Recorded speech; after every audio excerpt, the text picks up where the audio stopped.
Congress government వచ్చిన తర్వాత 1.5 year అవుతుంది. ఇది 8 months 9 months బ్యాక్ 4th సిటీని అనౌన్స్ చేశారు, ఫార్మా సిటీ రద్దు చేసి. ఆట అక్కడే మొదలైంది.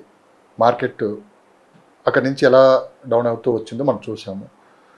ఈరోజు రేవంత్ రెడ్డి గారు ఒక మీటింగ్లో ఒక మాట అన్నారు, గవర్నమెంట్ దగ్గర డబ్బులు లేవు, బయటికి వెళ్ళిన అప్పులు ఇచ్చే పరిస్థితుల్లో లేము. అంటే ఏ సందర్భంలో ఆయన మాట్లాడాల్సి వచ్చింది అనేది ఆయన పూర్తి డీటెయిల్ మనకు తెలియదు. అంటే పొలిటికల్ ఇష్యూస్ మనకు అనవసరం. ఇప్పుడు ఒక 4th సిటీ నిర్మించడానికి దాదాపు 1,00,000 కోట్ల రూపాయలు ఖర్చు అవుతాయి. మరి ఫండ్స్ ఎక్కడి నుంచి వస్తాయి? ఈ విధంగా మాట్లాడినప్పుడు ఆ సైడ్ ఇన్వెస్ట్ చేయాలంటే ఎలా అని చెప్పి కూడా కొంతమంది డౌట్స్తో ఉన్నారు.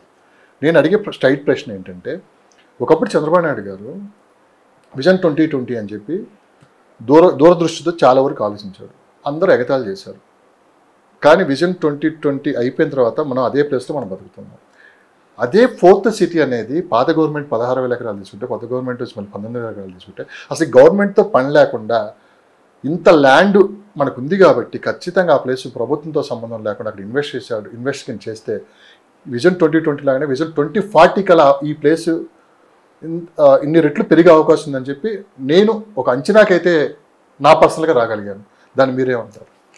ఇక్కడ 4th city 5th city pharma city అన్ని పక్కన పెడితే సార్, అది శ్రీశైలం హైవే. అది first thing, it's a national highway. చుట్టుపక్కలంతా మీకు ఫారెస్ట్ ఏరియాస్ ఎక్కువ ఉన్నాయి. ఒకప్పుడు అదే, దానికన్నా ముందు కూడా హైటెక్ సిటీ, మాదాపూర్, గచ్చిబౌలి, అవి కూడా అన్ని అలానే ఉండే. ఓకే, కాకపోతే మనకి శ్రీశైలం హైవే ఎప్పుడు చచ్చిపోదు అని ఎందుకు అంటామంటే, దెర్ ఆర్ 2 reasons. ఒకటేమో అక్కడ రెసిడెన్షియల్ ఏరియాస్ కి చాలా స్కోప్ ఉంది, ఎందుకంటే because of too much of greenery. ఇంకోటి, that is very close to airport. Okay, ఇప్పుడు ఎయిర్పోర్ట్ ని బేస్ చేసే మనకి తుక్కుగూడ, మహేశ్వరం అనే ఏరియాస్ ని బాగా బూమ్ అయింది. ఒక 10 years బ్యాక్ మ్యాక్ ప్రాపర్టీస్ అనే ఒక ప్రాపర్టీ ఉండేది. అక్కడ వాళ్ళు 15,000 16,000 అమ్మేటప్పుడే అంత దూరం వెళ్ళి ఎవడు కొంటాడ్రా బాబు అనుకున్నారు మహేశ్వరం, ఐ మీన్ ఆ స్ట్రెచ్ పెరుగుతూ ఉన్నప్పుడు. కానీ after over a period of time అది 30,000-35,000. కోవిడ్ టైంలో it went up till 40,000 also. Stagnant అయింది. కానీ ఇప్పుడు దాంట్లో 50,000-60,000 ఇచ్చిన రీసేల్ ప్రాపర్టీస్ కూడా లేవు. ఎందుకంటే the main reason is it is near the airport. మనకు more than 5,000 acres of airport land ఉంది. దాంట్లో మనం ఇప్పుడు కట్టుకున్న స్పేస్ ఇస్ ఓన్లీ 1,500 acres.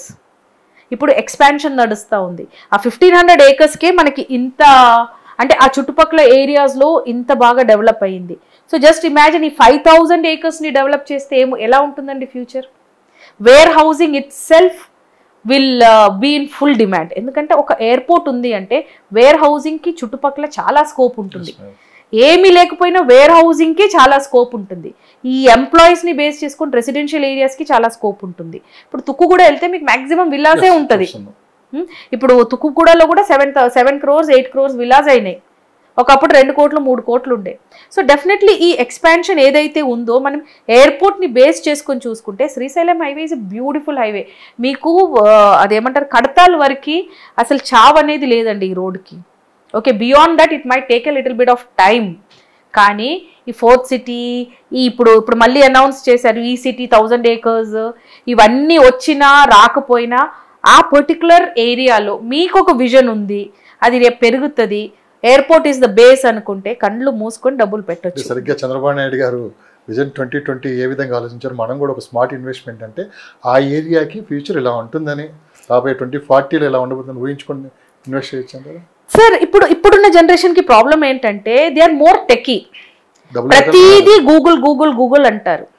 కానీ when I think in our times when we were there, మనం ఒక ప్రాపర్టీ కొనాలి అనుకుంటే మనకి రోడ్ కనెక్టివిటీ ఉందా, చుట్టుపక్కల ఏమున్నాయి అంటే న్యాచురల్గా అది over a period of time evolve అయి డెవలప్ అయిన సిచ్యువేషన్స్లోనే మనం ప్రాపర్టీస్ కొన్నాము. ఓకే, కానీ ఇప్పుడు జనాలు ఏం చూస్తున్నారంటే కొత్త గవర్నమెంట్ వచ్చింది, ఏం అనౌన్స్ చేస్తున్నారు. ఓకే, జస్ట్ ఓపెన్ అందరి చేతిలో ఇప్పుడు మొబైల్, ఫ్రీ వైఫై, ఎక్కడ పోయినా ఏ కెఫేలో వెళ్ళినా free wifi, already 2 GB 3 GB everyday ఉంటుంది. ఎవరు ఏ క్వశ్చన్ అడిగినా గూగుల్. కానీ Google will not be able to guide you in real estate investment అండి. రియల్ ఎస్టేట్ ఇన్వెస్ట్మెంట్ చేసినప్పుడు లాజికల్గా ఆలోచించుకోవాలి. ఇప్పుడు చాలామంది ఫ్యూచర్ సిటీని బేస్ చేసుకొని ఇన్వెస్ట్ చేస్తున్నారు. గత గవర్నమెంట్ అనౌన్స్ చేసిన ఫార్మా సిటీ లేదన్నప్పుడు ఇన్వెస్టర్స్ అందరు చాలా ప్యానిక్ అయిపోయారు. నాకు చాలా కాల్స్ వచ్చేటివి. నేను ఒకటే చెప్పేదాన్ని, సార్ మీరు ఫార్మా సిటీ గురించి ఎందుకు ఆలోచిస్తున్నారు? Think about the airport. A government వచ్చినా ఎయిర్పోర్ట్ అయితే తీయలేదు కదా అక్కడ నుంచి. Well functioning, it is international airport. So don't think about, అంటే అక్కడ లేని దాని గురించి మనం ఆలోచించాల్సిన అవసరం లేదు. Many governments will come, many announcements will come. అవన్నీ పక్కన పెడితే అక్కడ ఏం జరిగింది, మనకు అక్కడ ఏం కనపడుతుంది అనేది లాజికలీ ఆలోచిస్తే అక్కడ already existing airport is there. ఇంకోటి గవర్నమెంట్ దగ్గర అంత ల్యాండ్ ఉంది ఆ ఏరియాలో, ఇవాళ కాకపోయినా రేపైనా ఏదో ఒకటి అయితే చేస్తారు. ల్యాండ్ అయితే ఉంది, ఏదో ఒకటి చేస్తారు. కళ్ళు మూసుకొని ఇన్వెస్ట్ చేసుకోవచ్చు. బికాస్ సి మనం ఫార్మసిటీ రద్దు అన్నప్పుడు రీసేల్ కూడా చేయడానికి చాలా మంది భయపడ్డారు. నాకు నా డబ్బు అంటే లిటరలీ ఇమ్మీడియట్ గా రీసేల్ కి పెట్టేశారు. అక్కడ ఫార్మసిటీ లేకపోతే ఇంకేముందని జనాలు కొనలేదు. నేను 2-3తో కొనిపించాను అక్కడ ల్యాండ్స్. ఎందుకంటే జస్ట్ సింప్లీ టోల్ దెమ్ తక్కువకు వస్తుంది, డబ్బులు ఐ మీన్ సగం ప్రైస్ లో వస్తుంది, కొనేసుకోండి అని. అక్కడ ఏం లేదు కదా మేడం అన్నారు. కానీ when we tell them these are the facts that you have to follow అంటే అప్పుడు వాళ్ళు రియలైజ్ అయ్యి కొన్నారు.